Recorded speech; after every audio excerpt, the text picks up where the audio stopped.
언덕을 내려가 트렌트리지 사거리에 다다른 테스는 별 생각 없이 체이스버러에서 셰스턴으로 돌아가는 마차를 타려고 기다렸다.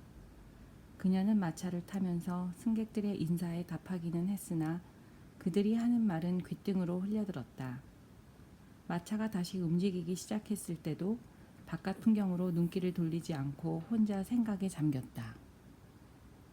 승객 한 사람이 다른 이들보다 직접적으로 말을 걸어왔다. 아니, 색시가 그냥 꽃다발일세. 6월 초에 이런 장미꽃이 피다니. 그제야 그녀는 그들의 놀란 눈에 비친 자신의 모습을 되돌아봤다. 가슴에도 장미, 모자에도 장미, 그리고 바구니에도 장미와 딸기가 가득했다. 그녀는 어쩔 줄 몰라 얼굴을 붉히며 누가 꽃을 주었다고 얼버무렸다. 승객들의 시선을 받지 않게 되었을 때 그녀는 모자에서 유난히 눈에 띄는 장미꽃 송이들을 떼어내어 바구니에 담고 손수건으로 가렸다. 그러고 나서 다시 생각에 잠겨 고개를 숙였는데 가슴에 꽂혀있던 장미꽃 가시에 우연히 턱을 찔렸다. 블랙무어 골짜기의 사람들이 모두 그렇듯 테스도 근거 없는 추정이나 조짐을 나타내는 미신에 푹 젖어 있었고 그것을 그날 처음으로 느낀 불길한 징조로 받아들였다. 마차는 셰스턴까지만 운행했다. 언덕 위의 도시에서 말롯으로 들어가는 골짜기까지는 내리막길로 몇 마일 거리였다. 테스의 어머니는 혹시 하루 안에 집에 돌아오기 힘들면 알고 지내는 아주머니 댁에서 하룻밤 묵고 오라고 당부했다. 그래서 테스는 그 집에서 묵고 다음날 오후에야 집으로 돌아왔다.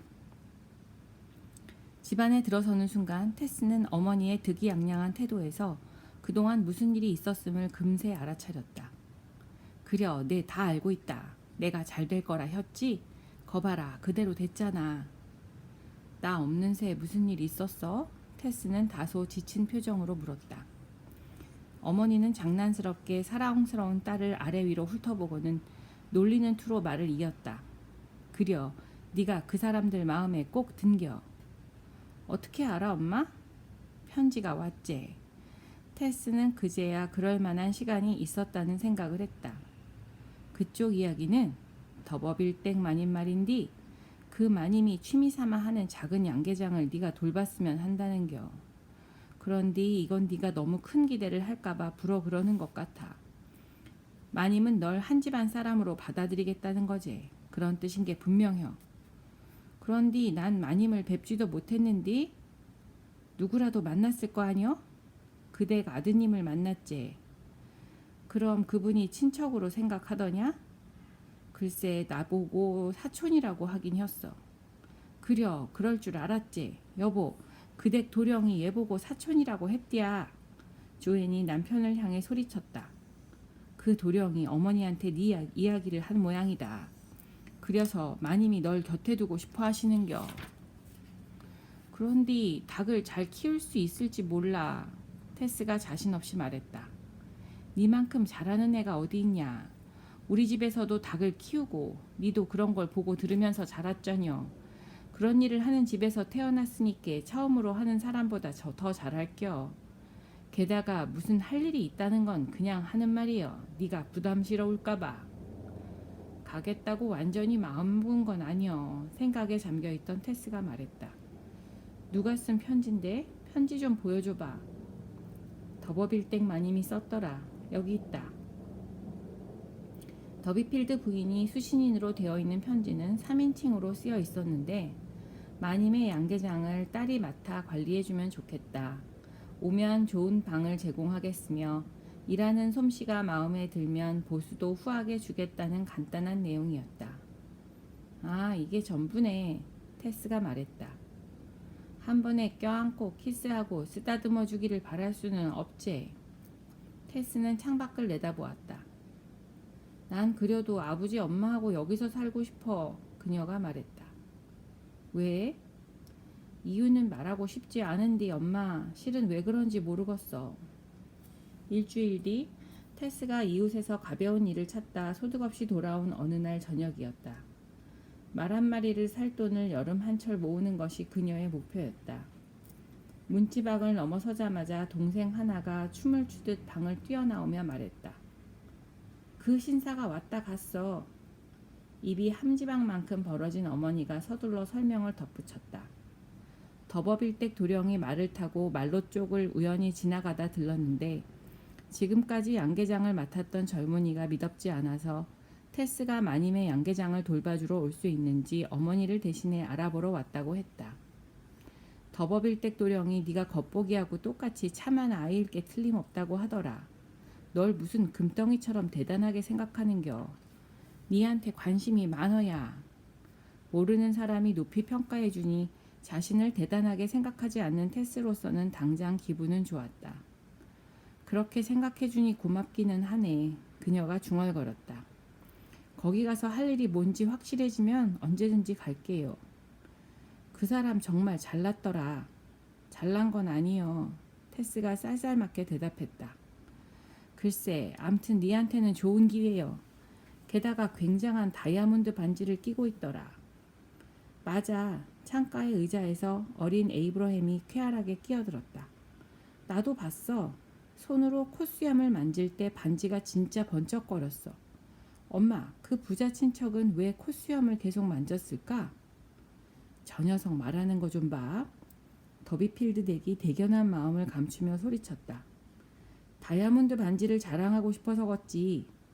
의자에 앉아있던 조은경이 잠꼬대하듯 중얼거렸다. 생각해볼게. 방을 나서면서 테스가 말했다. 우리 딸내미가 친척집 아들을 꽉 잡았나 봐요. 단박이에요. 부인은 남편을 향해 계속 말했다.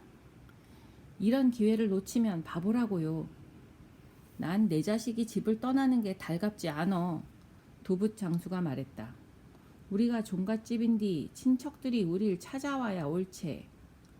그래도 기회를 보내요 여보. 한심하게도 생각이 짧은 아내가 그를 꾀었다. 그 댁 도령이 걔한테 반했어요. 보면 알아요. 테스에게 사촌이라고 했다는구려. 테스하고 결혼해서 귀부인을 만들어줄지 누가 알아요? 그럼 걔는 제 조상들처럼 되는 거잖우. 존 더비필드는 정력이나 건강은 몰라도 자만심은 센 사람이었고 이런 가능성에 귀가 솔깃해졌다. 그려 그게 더버빌군의 생각일 수도 있겠구먼. 그가 수긍했다. 직계 후손하고 혼인해서 혈통을 든든하게 하겄다. 이런 속셈인 게 틀림없제 테스. 우리 깜찍한 새끼. 우리 딸년이 그 집을 찾아가서 이런 큰일을 했단 말이요. 한편 테스는 생각에 잠긴 채 마당의 야생 딸기 덤불 사이를 프린스의 무덤 위를 걷고 있었다. 집 안으로 들어가자 어머니가 물고 늘어졌다.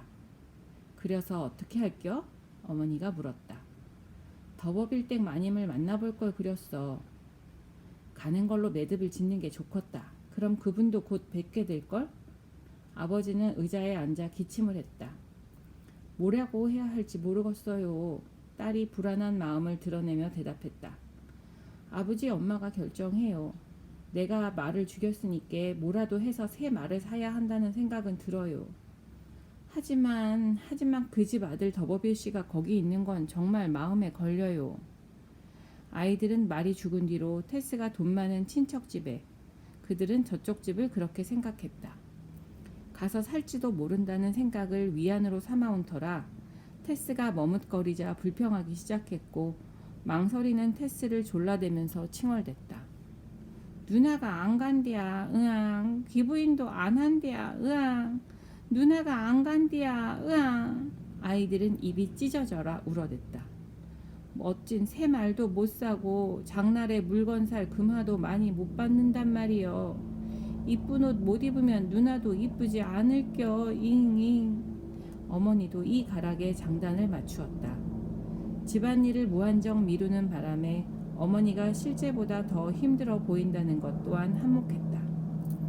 아버지만이 중립적인 태도를 유지했다. 갈게. 마침내 테스가 말했다. 어머니는 딸의 긍정적 답변과 함께 마법처럼 솟아오르는 결혼식의 환상을 억누를 수 없었다. 잘 생각했다. 너처럼 이쁜 애한테는 좋은 기회여. 테스는 시무룩하게 웃었다. 돈 벌 기회이길 바랄 뿐 그 이상은 아무것도 안 바라. 엄마도 동네방네 다니며 터무니없는 이야기는 하지 않는 게 좋겠어.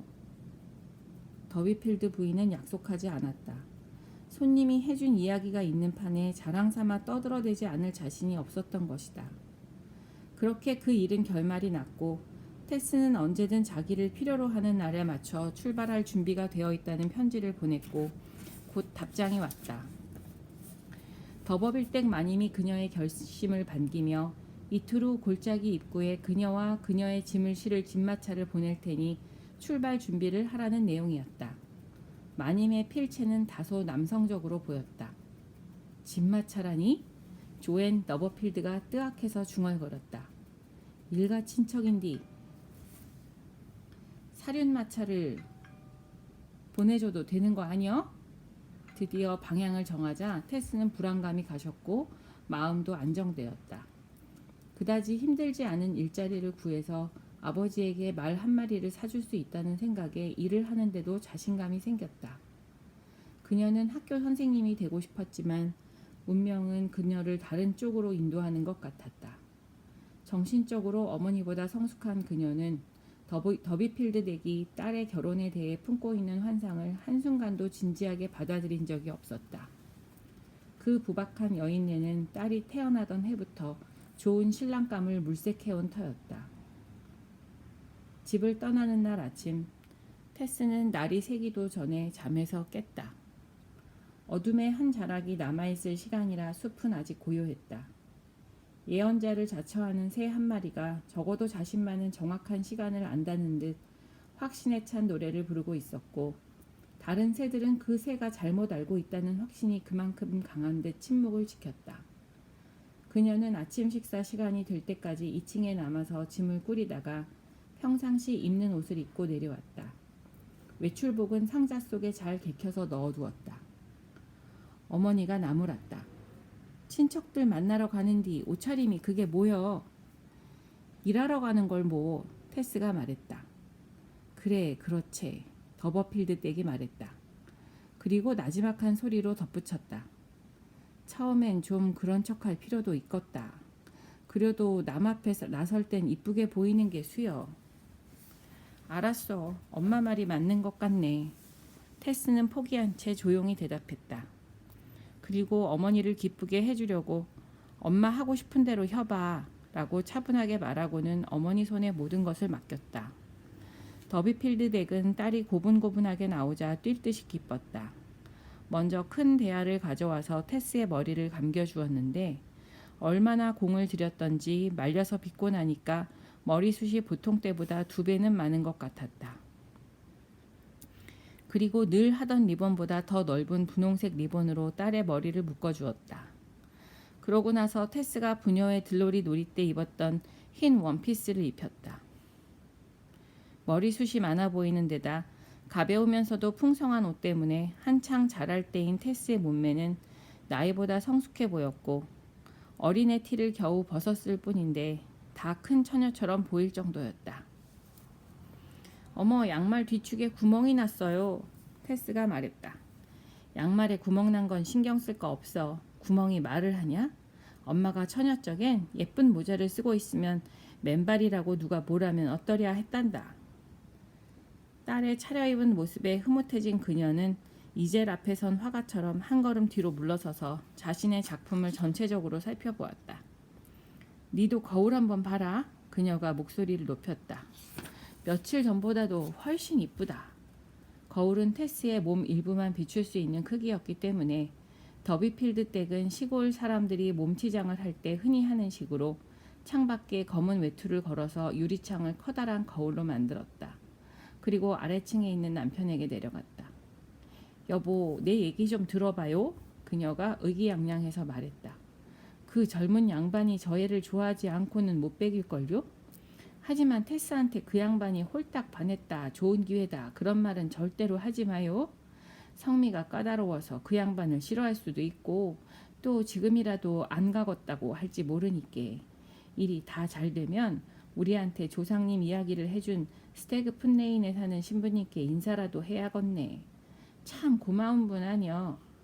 그러나 딸이 떠날 시간이 다가오자 조앤 더비필드의 마음속에는 옷을 입힐 때의 들뜬 기분은 사라지고 한 가닥 불안감이 자리 잡았다.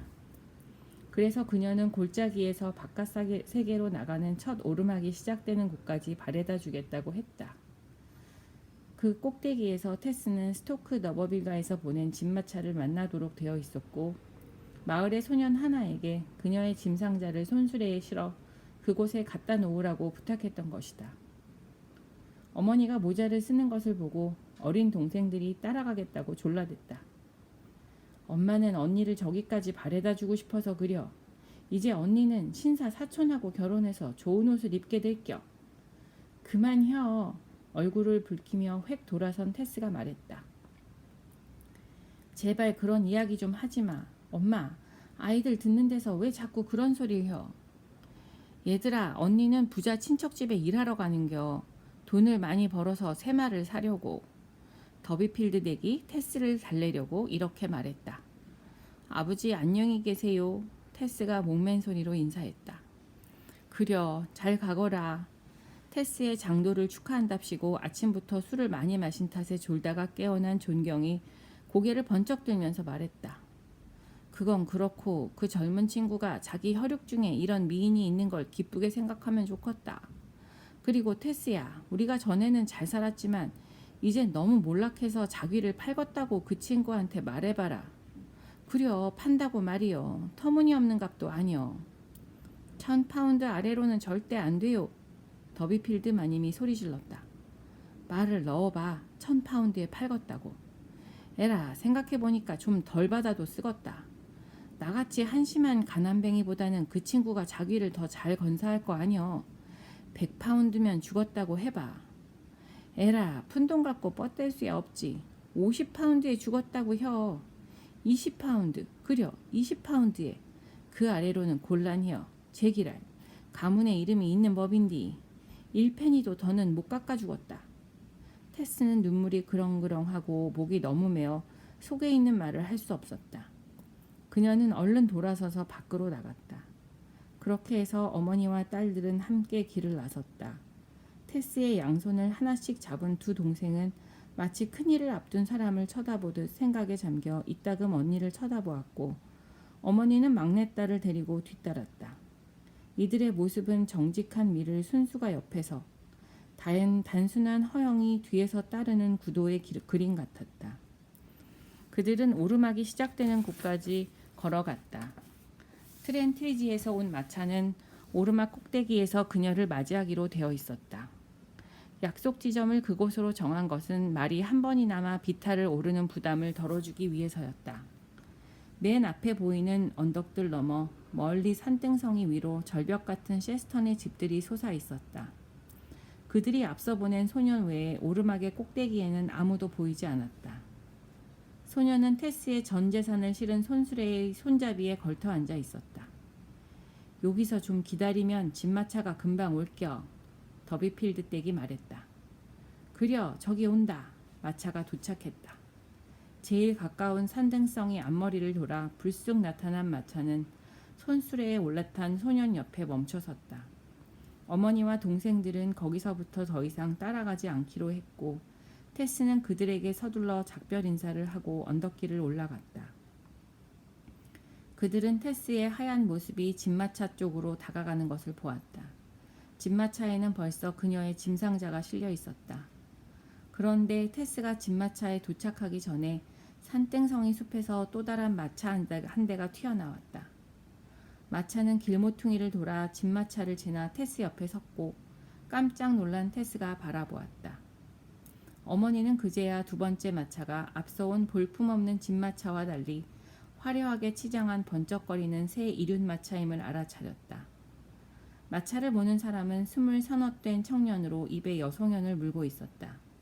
그는 멋쟁이 모자를 쓰고 갈색 윗도리에 같은 색 바지, 흰 목도리에 빳빳하게 세운 칼라, 그리고 갈색 승마 장갑을 끼고 있었다. 간단히 말해서 한두 주일 전에 테스 문제로 답을 듣기 위해 말을 타고 더비필드 댁을 찾아왔던 잘생긴 멋쟁이 청년이었다.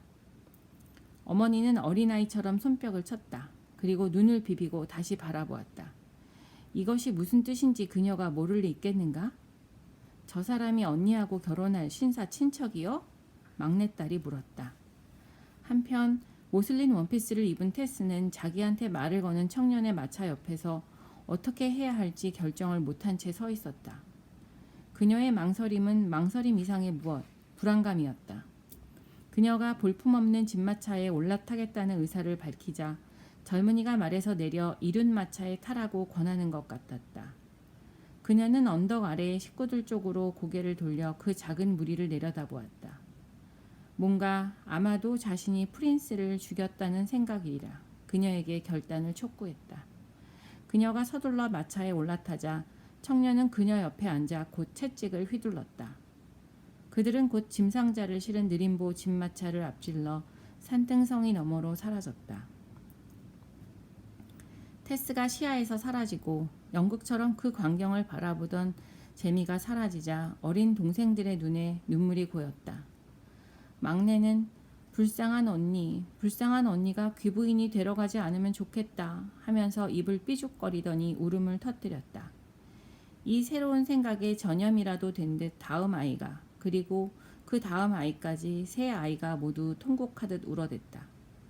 집으로 발길을 돌린 조앤 더비필드의 눈에도 눈물이 그렁거렸다.